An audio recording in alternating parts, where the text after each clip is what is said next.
Hey folks, Kilt-Man here. Kilt-Man at your services. How are you all? We're all doing very, very well. Now, for those of you in the UK, hope you're keeping cool. Because the UK right now is twinned with the Gobi Desert. Because right now where I am sitting, it is now 36 degrees.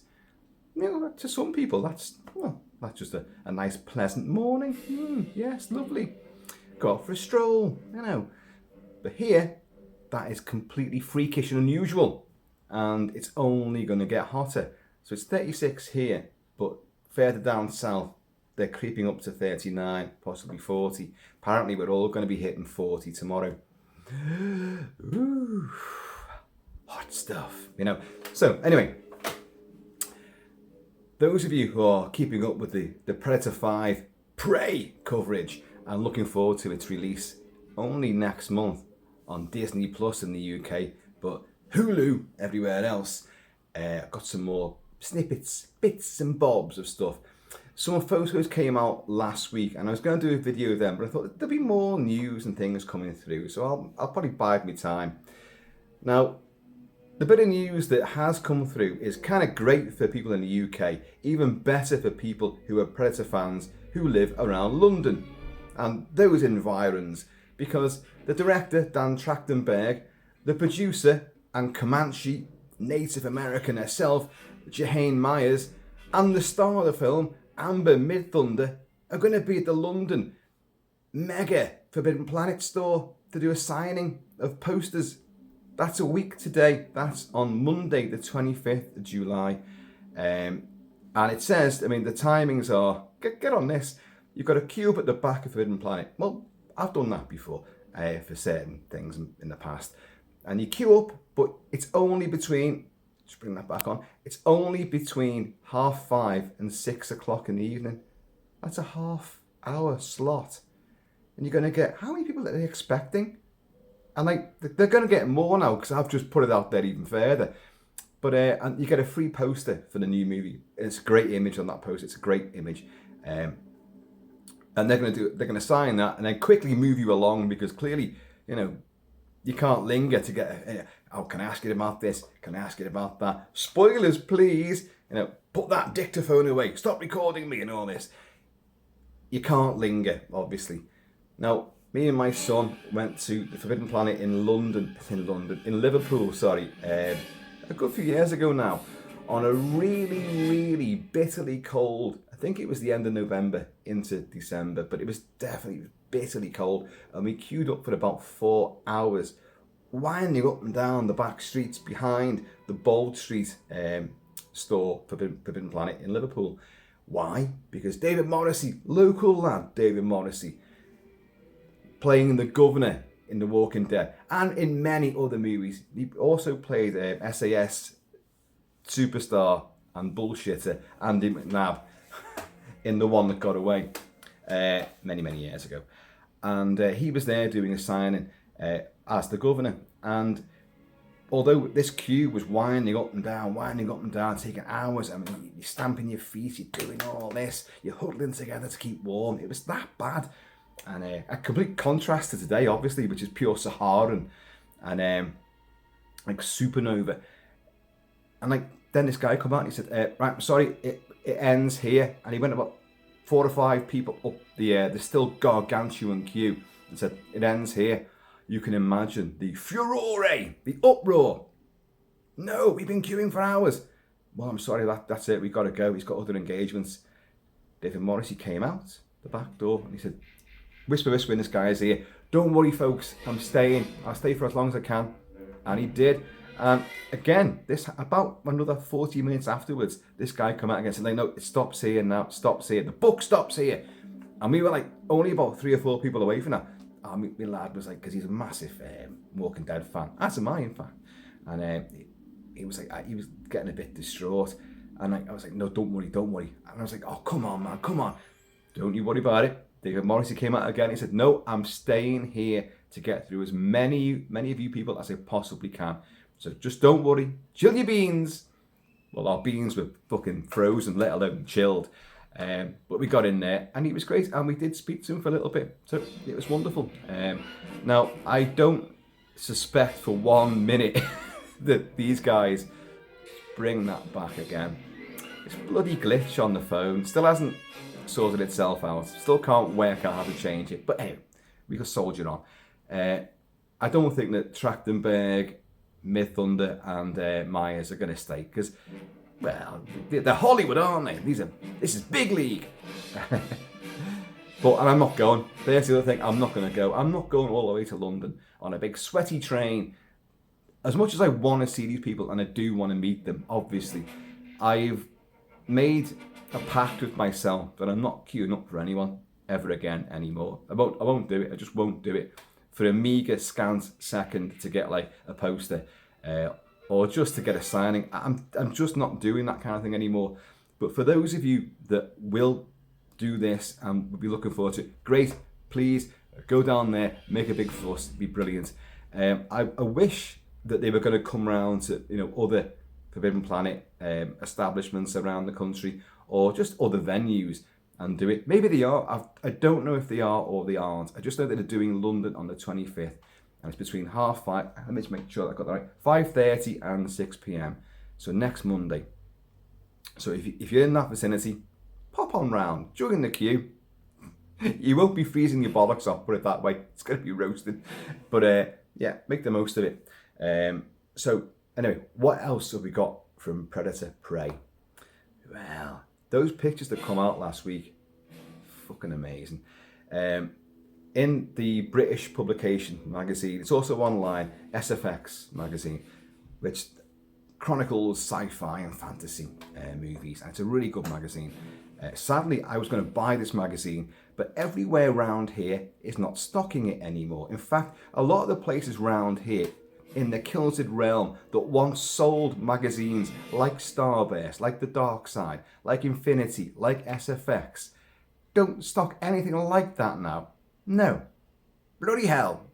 You can get an online version, so. But anyway, they had a big feature on Prey with interviews with Dan Trachtenberg and Amber Midthunder and of course Jhane Myers, so all giving a bit more insight into it, which I'll probably read it out because obviously I've got access to it right here, right now, online as it were, and we'll look at them pictures too. There's a good few production stills. I haven't got them all to show you, but the ones I haven't got is a particularly great shot of Amber Midthunder as Naru, our Comanche warrioress, huntress, heroine of the piece, who's going to go up against the Predator to defend her tribe and her brother, and hopefully her dog as well, Sari, her dog. Don't let that dog die. Don't let me down on this one. Keep the dog alive. You've got, where was I going with that? I was going somewhere. I don't know. You've got an image of her leaping. It's a very enigmatic shot. The camera's on the deck and she's leaping over the camera in full action mode. Looks great. We've seen in the trailer, she's worked out how to use her tomahawk.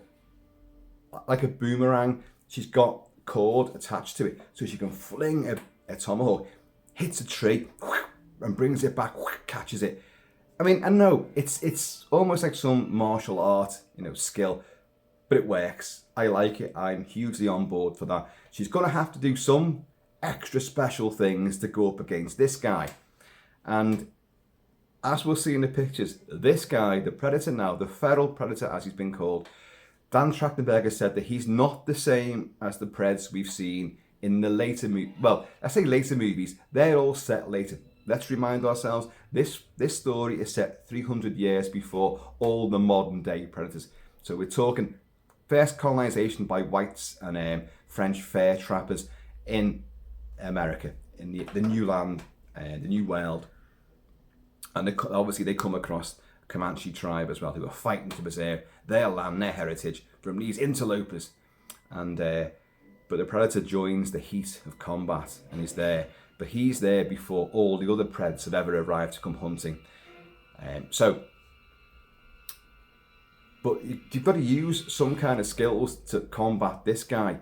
So I like the way she's doing this. I like the way she's training herself to go up against this for a big final mano a Comanche womano, and it does look really, really good. So let's go and have a look at this predator. Dan Trachtenberg says that he was not impressed with all the Preds that came after the initial movie, where the heads were just too damn big. They were anatomically incorrect. To be perfectly honest, they're an alien species, and, how do you know what's anatomically correct, really? But what he's doing, he's going back to when Kevin Peter Hall played the first Predator. So, and he was about 93 feet tall, and they put a Stan Winston suit was on there. And once they ditched Jean-Claude Van Damme and the glowing red lobster suit, get rid of that. And but he became an athletic sort of, not too bulked up, but definitely bigger than Arnie, which was the whole crux of the matter. But then every other subsequent Predator movie just made them bigger and bigger. Not as tall, a lot of them were squatter, but more muscle bound. They were just big bodybuilders, but jacked up with like mandibles and dreadlocks and stuff like. And but this guy, played by Dane DeLigro, who was an ex-pro basketball player, and if Kevin Peter Hall was 93 feet tall, this guy's about 87 feet tall, something like that. But he's not got the build of Arnie, but he is a big guy, and he's definitely athletic. So what Trachtenberg's saying is, and we'll see it in the picture when I show you, the head's much smaller. Obviously the mask, the whole prosthetic build-up is a lot smaller to keep the silhouette and the shape, the body itself with the head more anatomically aesthetic, I suppose. I'm on board because I think it looks great. I do. I think it looks great. He still looks big. Still looks very threatening. There's still people saying that they're not sure what that bone mask he's wearing is, because it's not the bio mask that they normally wear. But I still think it's the bear skull. It looks like a skull. He definitely kills a grizzly bear in that trailer. We know that. Naru and Sari, head dog, have been hunting a grizzly bear. All they did by firing arrows into it, they just pissed it off, and this grizzly bear comes thundering after Amber Midthunder. Perfectly appropriate, of course. And then she dives into the river and gets into the beaver-built dam, and the grizzly bear comes up. But you can see the arrow sticking in it and all that, which she's fired at it. And then just when it's about to get it, it just goes, and it slumps over, and its head just bangs onto the deck, and it just slides off. And she's just like aghast. Well, what took that out? And then a cloaked predator, our predator, the feral predator, hoists it aloft like that. So she knows there's something else out there. Tells all their tribe, all that, the hunting party that she wants to be part of, that there's something else out there. And it's not a bear, because it killed a bear. It's bigger than a bear. And then it's going to pick them off, and it's going to pick off the French fur trappers. And then she's going to survive. Hopefully the dog survives too. She tries to save her brother and the remnants of the hunting party. And then she will inevitably go up against this pred. Oh, there's the plot. We know all this. But, so, interestingly as well, and I can't remember where I saw this, but I thought, ooh, I have to mention that. There's another guy playing another predator. Now, he might just be a stunt double for Dane DeLigro.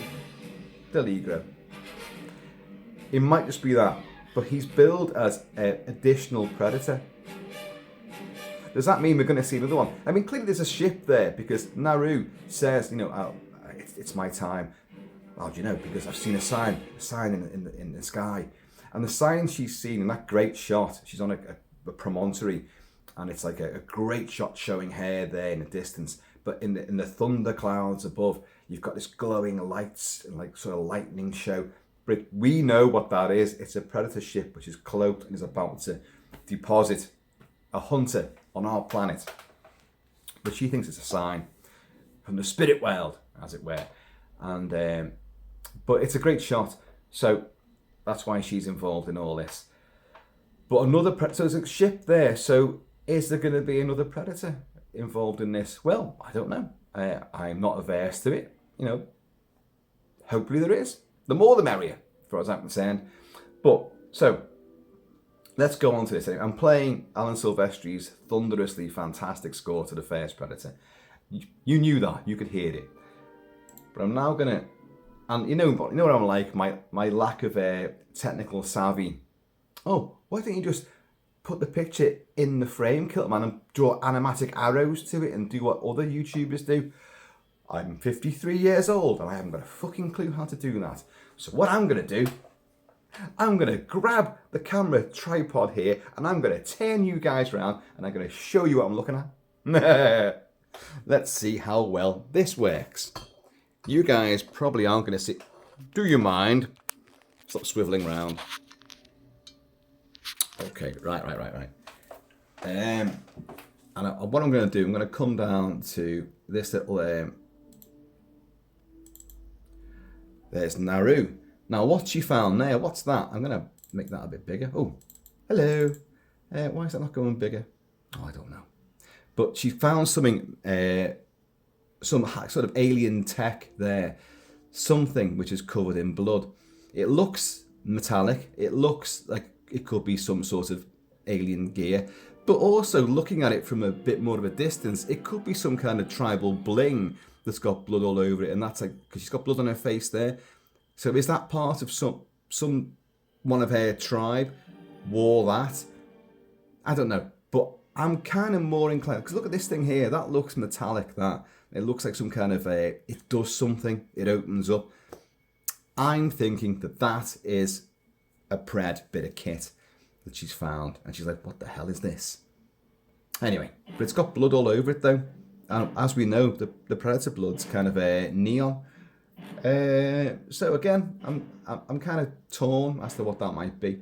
Anyway, Amber Midthunder, who is unbelievably gorgeous, I have to say. There she is again. I don't know how well you're going to see that there. Now, obviously, really great shot this, to be honest. She's fighting there, got a good grimace on her face, got war paint on. There's the Pred there, and you can see his arm. So you can see some of his... that looks more like... It looks like his arm is actually bent there at the elbow. So that's some kind of like upper arm gear. I don't know. Or is that actually the wrist... gauntlet with the spikes are going to come out of. I think that's, I don't know, it's the angle you're looking at is kind of strange.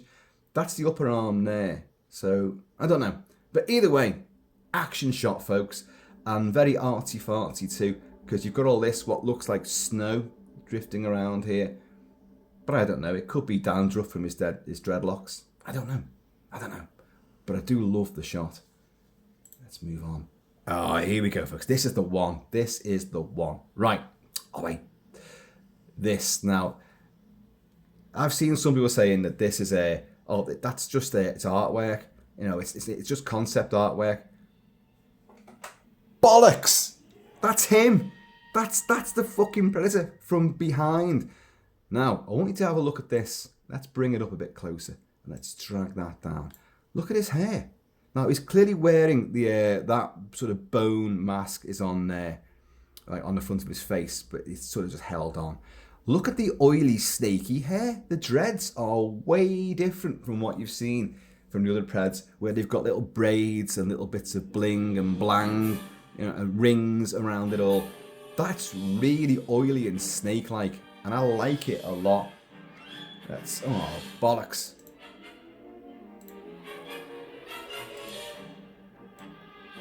Now, you got this, which, you know, that looks really, really big. And obviously, if you're wearing that, don't sit down.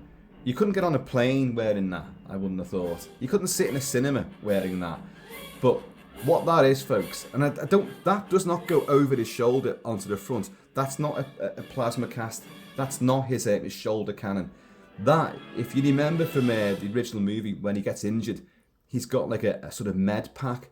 And he opens it, he hits the button and it slides open to reveal all his little operating tools and all his stuff and kit. Well, that's that, I think, or a much earlier version. Don't forget, it's set 300 years before. Love the colour scheme of it. If you look there where this little hand is going there, there's actually a fair bit of sort of Yautja symbolism on there. And on the other side as well. So you'll be able to open that, and there could be all sorts of stuff in there, like a little butty, you know, for when he's having a lunch break. I don't know, a pack of cards, bottle of whiskey. Oh, Did I mention whiskey? Cheers, y'all. Yes, I'm still drinking this shite. Gotta finish it off. God.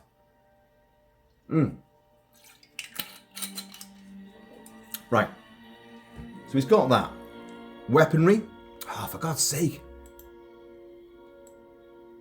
He's got this thing here. Right, look at this. There looks like to be a trigger mechanism there. At first, it looks like some kind of dagger, some kind of sword strapped to his back. I like it, but it definitely has some tech on it. Look, there's some kind of trigger mechanism. There's all bits and bobs here. There's a wheel there. I hope you're seeing this okay. There's a wheel sort of thing there. Looks like it could actually that would rotate round. So that could be some kind of cannon, some kind of blasting projectile weapon. But I like the design of it. What else have we got?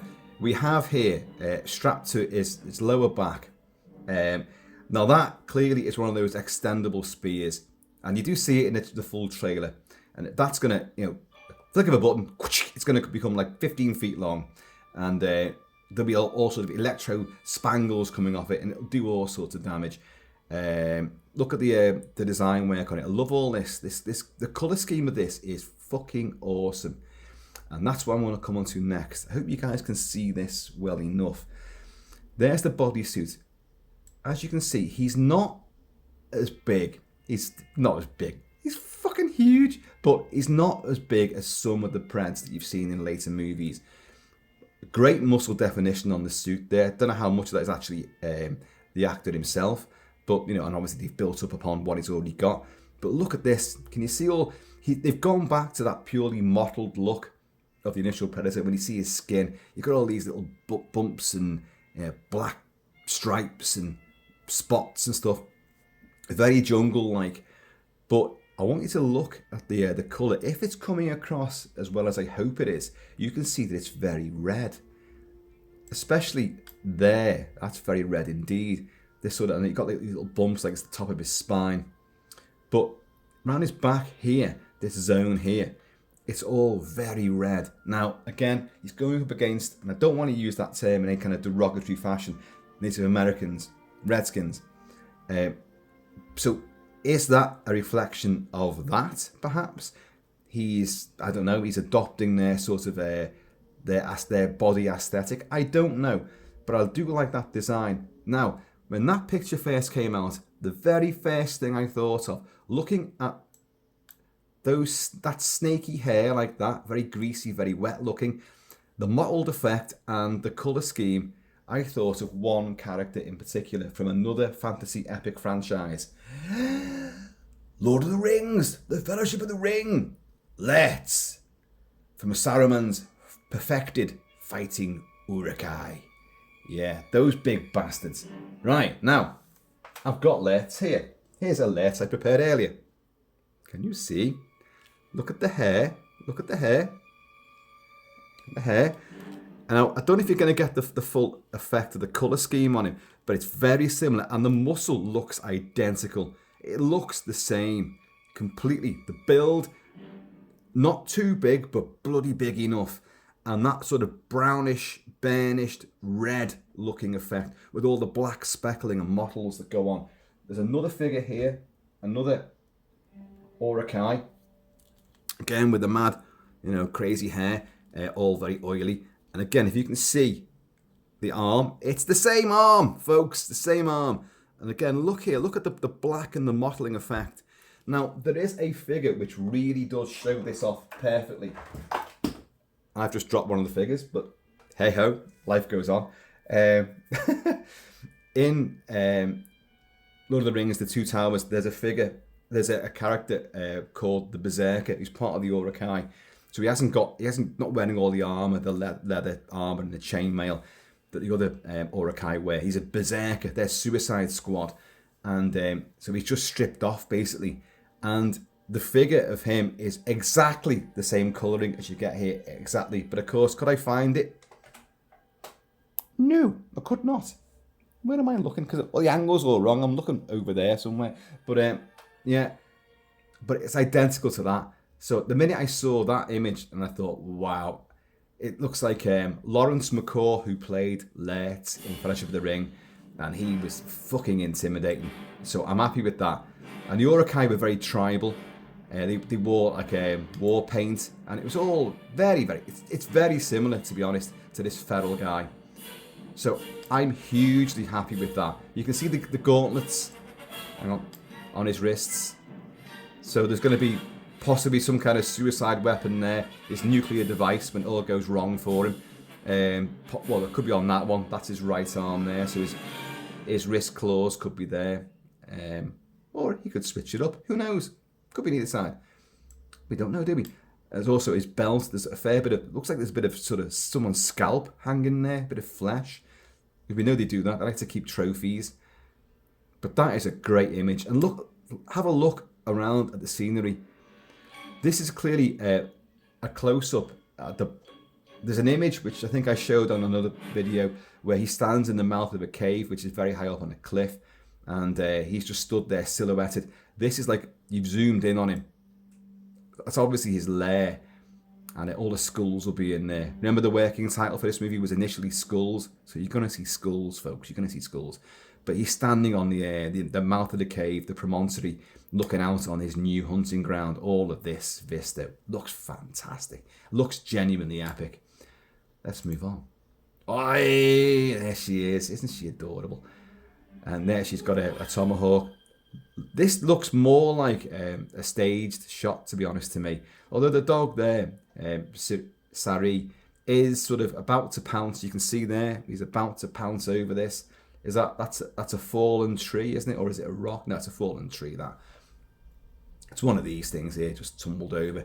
Got a buckskins on, fringed buckskin, fair bit of bling. Got the war paint on. But the look on her face, that looks more like a woman posing for Vogue magazine than actually going into combat. So if that dog wasn't there, I would see that as like that's a still publicity photo for the movie. But because the dog's going to leap into action, I'm not too sure. But she looks fantastic, and I'd kill for hair like that. I'd kill for hair. I mean hair. And I think that looks great. Very intrigued by that. So, let's move on. Oh. Is that it? That would appear to be it. Okay, let's go back then. Let's move back again. Oh, I'll tell you what, while we're here, let's have a look at the poster. So if you guys go to, can you see that? If you guys go to Forbidden Planet, you're going to get that poster. It looks like it's a Blu-ray packaging from one of the old original Blu-rays when it first came out. But it's actually Disney Plus, original movie streaming, August the 5th. You can see 20th Century Fox up there. Love that old jagged jungle sort of stabbed into logo for that kind of font that they use. There he is. He's got a targeting system there. You can see that. He's got the claws there on his right wrist. Bling round here. Swishy, snake eely dreadlocks. There's Naru. And there's blood on her tomahawk. She's got him. She's wounded him. I think it's a great poster. I like that. I'm just going to see if I can find another image, which I don't think I got from this. This site, by the way, is AVP Galaxy, Aliens vs Predator Galaxy. It's a wonderful site, a great resource. So big shout out to those guys. But I've got another picture, which is probably on this somewhere, but I'm going to see if I can find it.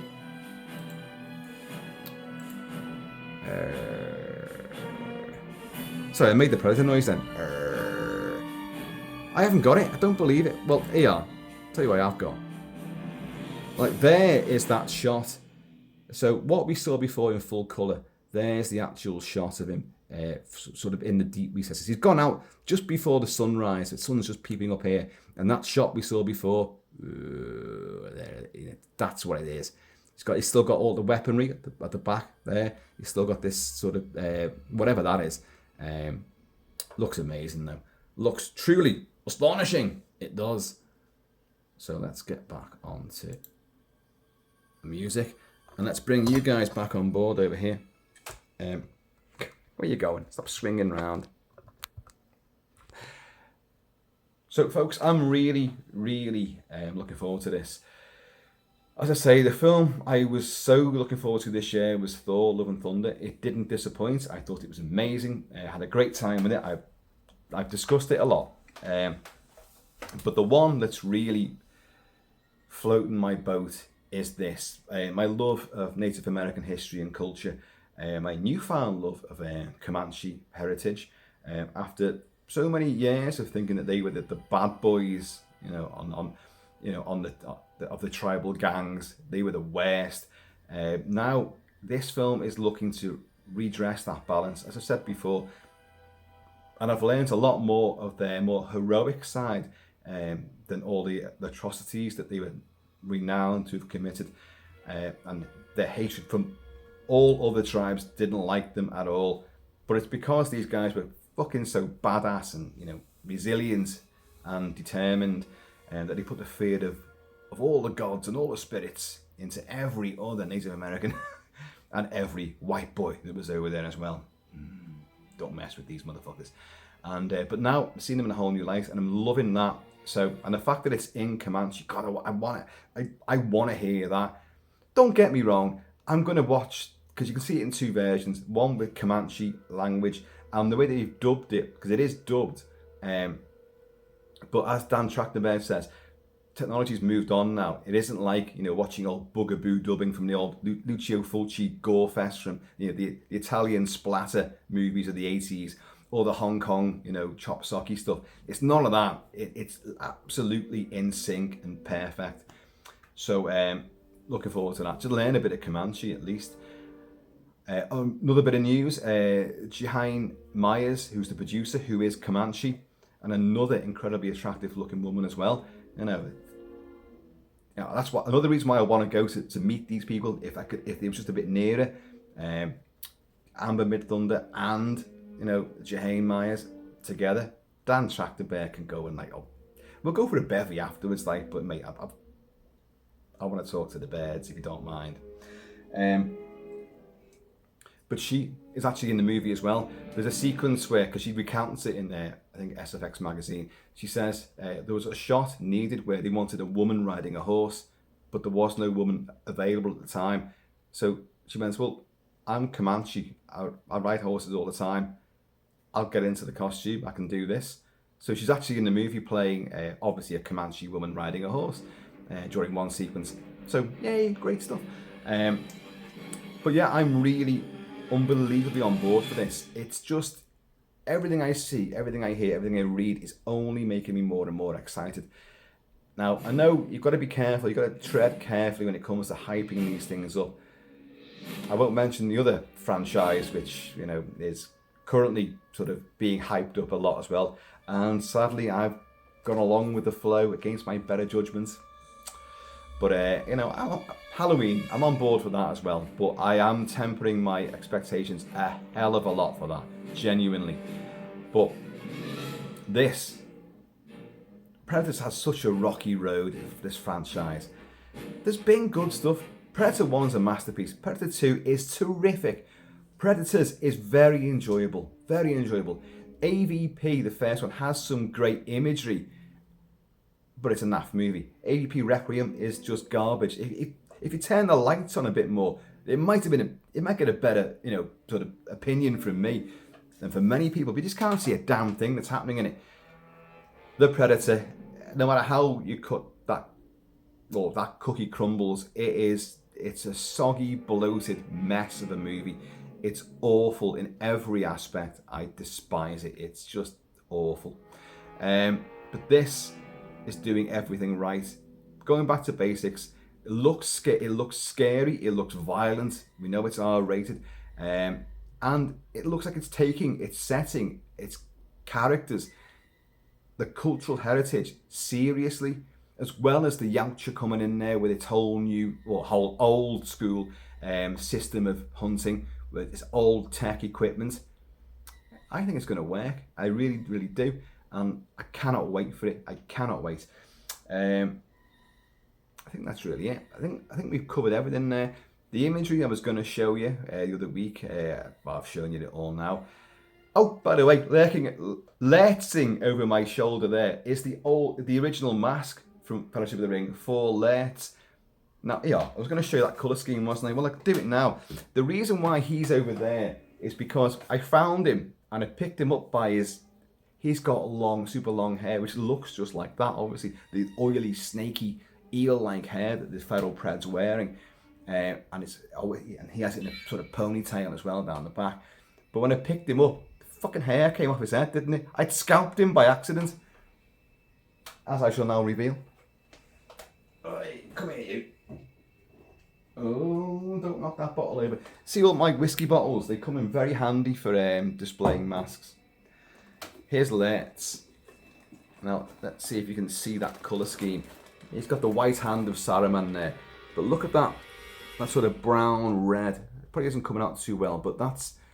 And his body itself is mottled. His head isn't. But that is the colour scheme that feral pred has got on his own skin. Sadly, as I say, his hair, which was a magnificent, long, massive ponytail, the whole lot just came off. The glue had obviously evaporated, probably in the heat. It melted, so off it came. So I was like, oh shit, I've got to try to salvage all that and put it back together. Because sadly, it looks like he's met one of our Comanche friends. This is how our pred's going to end up looking at the end of this movie. A bit of a baldy bandicoot, you know. But look at that, there you go. So that's Lurtz, and it's a good mask as well, actually. It's a very good mask. But anyway, let's put that back. So that's what I first thought when I saw that image of him with the skin and his back. If you look in the full trailer, there is a shot which no one else seems to have spoken about at all. And in fact, I didn't mention it either. There is a shot which looks it's pure majesty. It's Amber Midthunder is on one side of a huge tree. It's nighttime, and like the tree's in the center there, and she's on a branch over here with she's got a spear, and she's ready to pounce. Over on the other side, on a slightly lower branch, is a mountain lion about to pounce on her. So the two about to go like that. But it's a great sort of widescreen shot as well. And in the background, you've got this sort of, this really ominous deep blue and black sky. It's a nighttime vista that we're looking at. But it looks so good. So that kind of imagery and that kind of lighting and cinematography, this film really does seem to have it all going on. The location work looks incredible. As I say, the camera work just pays dividends. It's putting you there. And you're seeing this just from the trailer itself.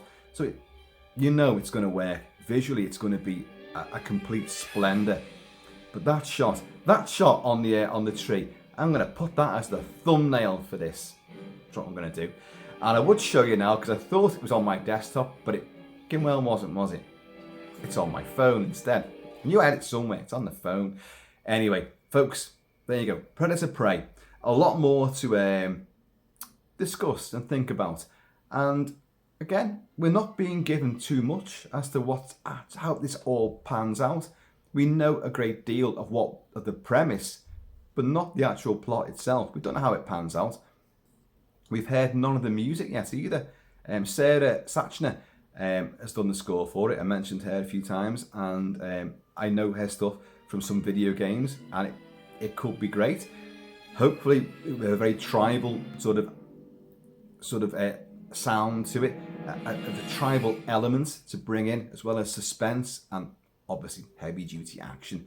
But keep it with that sort of tribal, ethnic sort of style. I think it could work. So folks, there you go. I'm still struggling with this friggin' the world's worst whiskey is Bell's, but this ain't too far better than that. Johnny Walker Red Label. Oh God, that's why I've still got it. It takes so long to drink it because I'm just like ghastly. But anyway, so folks, if you're around next Monday, go down to Forbidden Planet and try and meet up with these guys, albeit briefly. Get your poster, and if those guys want to come meet Kilt-Man in Liverpool and go for a bevy afterwards, am's your man. So anyway, in the meantime, in this forever feral, predatory, in between time, please keep it Celtic, keep it Celtic. And I am going to see you all. Whoosh.